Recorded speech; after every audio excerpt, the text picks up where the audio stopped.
உங்க குழந்தை உங்கள பார்த்து பயப்படணுமா? இல்ல உங்கள பார்த்து நேசிக்கணுமா? அப்படிங்கிற ஒரு கேள்வி இப்போ வந்து ரீசென்ட்டா எல்லாத்துக்கிட்டயும் தோணிட்டே இருக்கு. ஏன்னா, எல்லாரும் என்ன நெனச்சுட்டு இருக்கோம்னா, நம்ம வந்து குழந்தைய வந்து கண்டிப்பா வளர்த்தனா மட்டும் தான், அதாவது ரொம்ப ஸ்ட்ரிக்ட்டா இருந்து வளர்த்தனா மட்டும் தான், குழந்தை வந்து எந்த வழியிலயும் வந்து போகாது அப்படின்னு சொல்லிட்டு அவங்க நெனச்சுக்கிறாங்க. இருக்கறதுலயே அது ரொம்ப தப்பு. என்ன அப்படின்னா, நீங்க ஸ்ட்ரிக்ட்டா இருக்கணும். ஆனா ரொம்ப ஸ்ட்ரிக்ட்டாவும் இருக்கக்கூடாது. ரொம்ப ஸ்ட்ரிக்ட்டா இருந்தீங்கன்னா, அவனோட கிரியேட்டிவிட்டி லெவலே அடி வாங்கும்.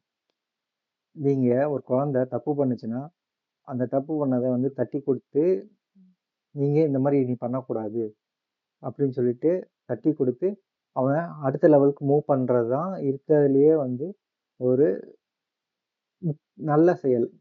அத வந்து நம்ம சின்ன வயசுலேருந்தே கத்துக்கிட்டோம். அத வந்து அடுத்த ஜெனரேஷனுக்கு நம்ம சொல்லி தான் குடுக்கணும். அத விட்டுப்போட்டு தப்பு பண்றான்னு சொல்லிட்டு மாங்கு மாங்குன்னு அடிச்சுட்டு, அடிச்சதுக்கப்புறம் அவன் அழுகுறான்னு சொல்லிட்டு அவன்ட்ட போய், நான் தப்பு பண்ணிட்டேன்ப்பா, என்ன மன்னிச்சுக்கோ.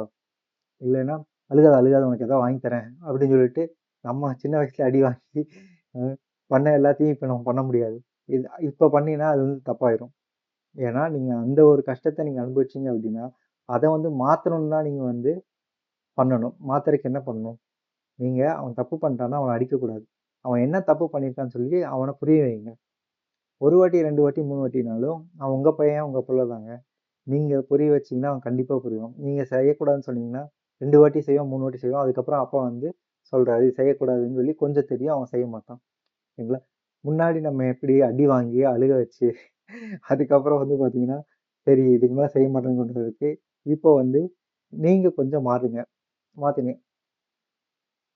இப்ப கூட உங்களுக்கு ஒரு விஷயம் தோணும். நான் அந்த சின்ன வயசுல அந்த செஞ்சு அடி வாங்குனதுனால, அத நான் நிப்பாட்டினேன் அப்படிங்கிற ஒரு விஷயம் உங்ககிட்ட இன்னும் இருந்துட்டே இருக்கும்.